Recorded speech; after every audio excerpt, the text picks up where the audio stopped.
Interesting news today. A few updates here for 11.2. Also looking back at the previous Mythic Plus season, how it went, how the next one's looking, and maybe a new queuing system coming to WoW. Let's talk about this stuff here a little bit. First off, player character bank updates coming in a blue post. Here we go. So there's some items maybe that you're keeping in your void storage that are basically no longer things.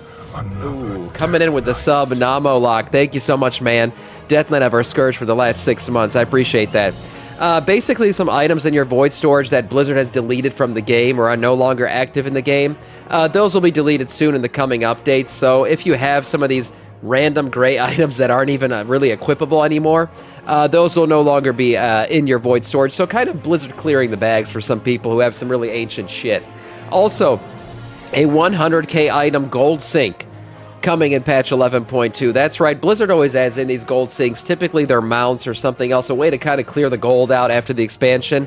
Well, this time it's going to be an Augment Rune, but in fact an Augment Rune that lasts forever, at least the entirety of this expansion. So this is an Augment Rune that will give you 733 plus to your primary stat, okay? Typically does what an Augment Rune does, but this one will never go away. This one will remain in your bag for the rest of this expansion. You'll be able to just always click it and use it in raid, and it'll augment yourself. Now, you're not going to have to do this.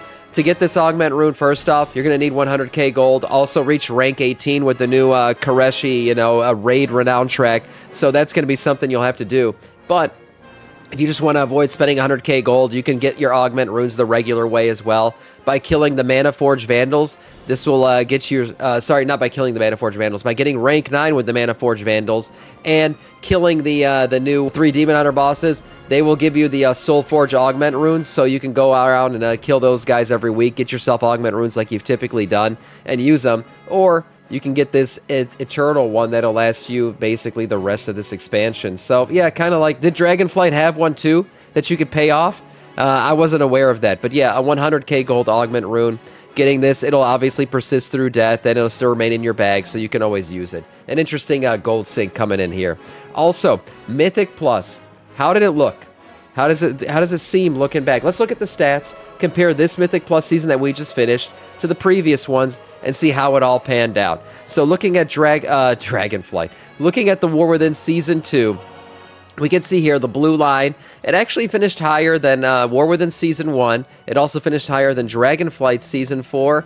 But Dragonflight Season 2 and 3, some of the better seasons we've ever had, honestly, those finished higher than it. So, an overall good season. We saw a big bump in Week 11 when we had the whole, what was it, the big event that led to more of this shit going down. It was basically the boost event, whatever the hell they called it, that led to a bunch of participation in the system.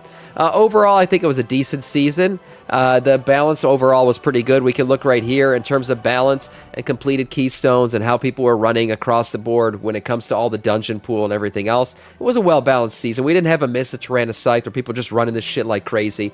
Overall, pretty well balanced from top to bottom. Rookery finishing as your top most completed one, and Theater of Pain your least. But overall, even when it looks just like it, when you're looking at just timed runs, people were timing these pretty easily. I think it was a pretty easy season overall. I think Blizzard got the memo that people don't like overly difficult seasons. They want a season where they can push higher. If they want difficulty, they'll go do higher keys. That's the way you kind of balance out a season.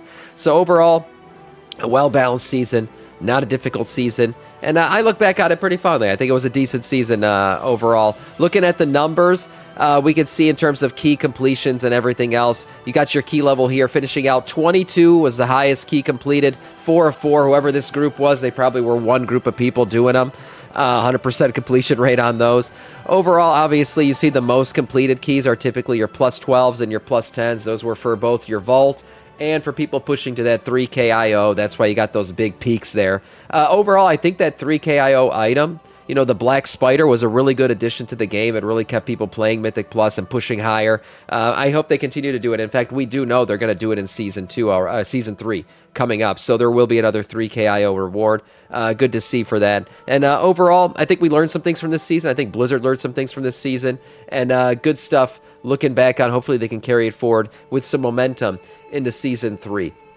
Now, looking forward to Season 3, what are the best specs, okay? We've looked at this kind of stuff before, but in terms of Mythic Plus right now, looking at the balancing and everything else, we have our current tier list of how Season 3 is going to look for Mythic Plus. Right now, overall, we see that Frosty K is sitting here at the top. Now, Frosty K just got nerfed in some patch notes this week. So this was updated on the 27th, which was just the day after those patch notes hit. So I'm not sure if they're accounting for that just yet. But we'll see. Overall, if we're looking at this chart, we see that the main spec that made a huge move here was Marksmanship Hunter. Marksmanship Hunter moved up 8 spots from the last time we looked at this thing, from A+ straight into S tier. Number 2 on the S tier list. It seems that there can be only one hunter at the top, though, because Beast Mastery Hunter, unfortunately, fell 8 spots. So looking a little bit low there on Beast Mastery Hunter. I still think Beast Mastery is going to be pretty viable after I've seen some of the stuff that was dropping in the patch notes. Arcane lost the top spot, but didn't go far, currently sitting in 3rd place. And then Balance is a big victim of the past few weeks of tuning, as it fell from S tier down to A, dropping a whopping 18 spots. So Balance Druid dropping a whopping 18 spots. You see a little bit of movement up here. There's some up indicators. Those were kind of the big moves, and then people adjusted a little bit after that. Elemental's another big winner here. Many changes since the last check-in, as it moves from the very top of A+ tier and to the 4th spot overall. So Elemental Shaman, a nice big move up there. We also see Enhancement stay stable. Havoc rises a little bit, while Fire drops a few spots. Frost Mage is another one, another newcomer with some big buffs, looking at the to take down its fellow mages, sitting just in front of the fallen Beast Mastery Hunter. Devastation, Feral, and Affliction move up to the A spot, A+ territory as well. And then we see Augmentation, a little bit up from the very bottom here. Augmentation's been a bottom feeder lately, unfortunately.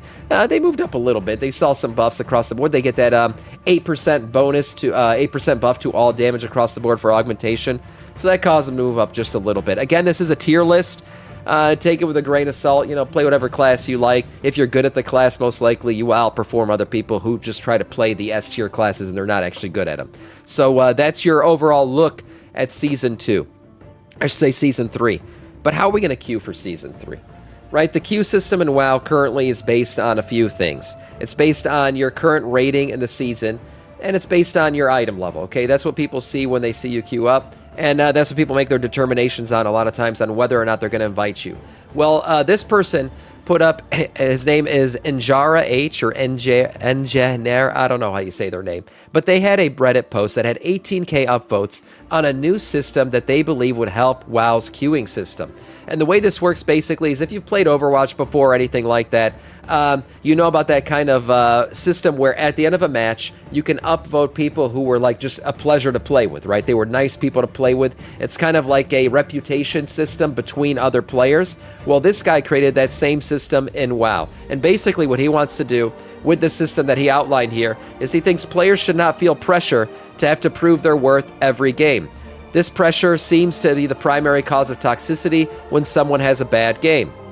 When party members are performing poorly, you should have a reason to support them socially and understand that they are not bad players, they're just having a rough time. It provides a greater feeling of social safety and speaking with new people you meet, and also provides social validation and conversation starters for new people you meet. Mutual friends can be even stronger bonding factors than shared experiences. Now, I read through this article, so I'll quickly summarize it for you. But what he's basically doing is creating a social rating system, right? You finish your run, and you can endorse people for just being a pleasure to play with, right? This guy was a great healer. I enjoyed playing with him. He's a nice guy. Give him a thumbs up at the end of the run. Or maybe this tank, while he was a good tank, was a complete freaking asshole the entire time. Piece of shit. You downvote him, okay? And that's how that system works. Now, overall, this system wouldn't stop you from getting queues. This system wouldn't stop you from having a high IO. But in fact, it would just be another thing that people could look at when they're inviting people. Now, one interesting thing about this system is it uses the social system in WoW to create a web of ratings. So essentially what it would do is the system would include your friends list, people on your friends list. It would include your guild, if you're in a guild with people. So if people on your friends list or people in your guild have rated other people, you would be able to see that as well.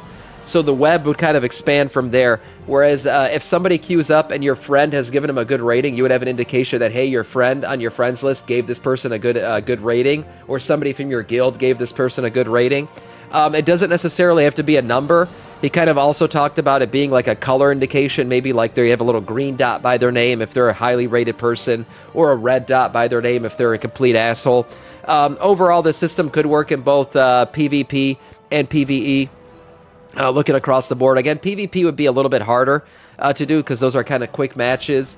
Rating the person, are you going to get people to first of all rate each other? I think one way that he doesn't mention in this article to get people to rate each other would be, hey, if you rate people, maybe your own rating gets a boost, or if you rate somebody, hey, maybe you get some Valor Stones or something. I don't know, just some like a quick little payoff, like, hey, get plus 10 Valor Stones if you rate the people in your group that you just played with. We know Sam would be minus rep. Yeah, I think I'm a pretty nice guy when I do runs. Sometimes I fuck up the tanking routes, but it's okay. Stop talking. I can. I'm streaming. Or Mythic Q with MMR. That could also be a thing. Look, this is just a suggestion here. Some negative aspects. I mentioned a few of them. Obviously, getting people to participate in the system is one thing. Early on in the system, it'll kind of have to get off the ground, so early ratings would kind of matter more than later ratings in the season.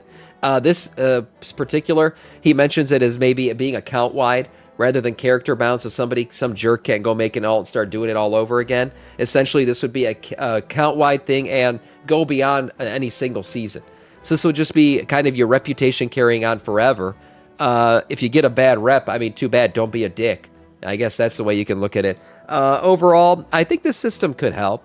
I do. I have a feeling it will take trolling to a new level. That's the thing. I mean, yeah, you introduce a new system, and when you do in WoW, yes, you got to worry about the trolls, of course. But to really get trolled that hard, you'd have to have some kind of coordinated participation in downvoting you.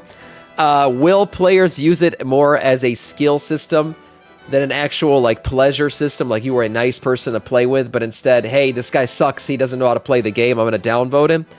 Yeah, that'd probably happen. That probably would. I mean, this is, yes, sometimes.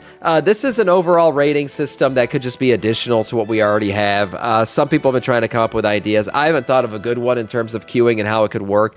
Right now, the IO system is really king. What's your rating on the season? That's what's going to determine your invites. It's actually taken over more than eye level. But this could also be a way to kind of get rid of those people who pay to win, right? The people who pay to get their IO boosted, the people who pay to get their eye level boosted. Hey, they did all this shit, but they got a horribly bad rating in terms of the player interaction. And that's because they're really, really bad and they don't know what the fuck they're doing. That could be an indication of it, right? Somebody with a really high IO, really high item level, but a red dot next to their name, you'd be wondering, hey, what's going on here? This guy's a complete elitist jerk, or he paid for his account to get boosted and doesn't know what the fuck he's doing. Now we play WoW with all degens. I mean, I know. Trolls will troll. Yeah, they will. They will. They just pay to get the rating. That's the thing, but you wouldn't be able to pay to get upvoted. I mean, I guess you could. Maybe the people you paid to give you the... But the thing is, this thing would be so account-wide through that web of friends lists and guild and all that shit. It would be hard to offset it. I think you'd have to pay for a lot of runs to be able to offset a bunch of downvotes from real people you play with, unless you just never play with real people. The other issue with this system could be solo players out there. Somebody who doesn't participate in the system just wouldn't have a lot of ratings, and a lot of people do play this game solo right now, so that would kind of be an issue. But again, the friends list and the guilds list and everything else, the interweaving of lists would kind of help offset that. Interesting thought. I don't know if I'd be in for it, but it's something out there that I just thought we would discuss today, and that is all in terms of news.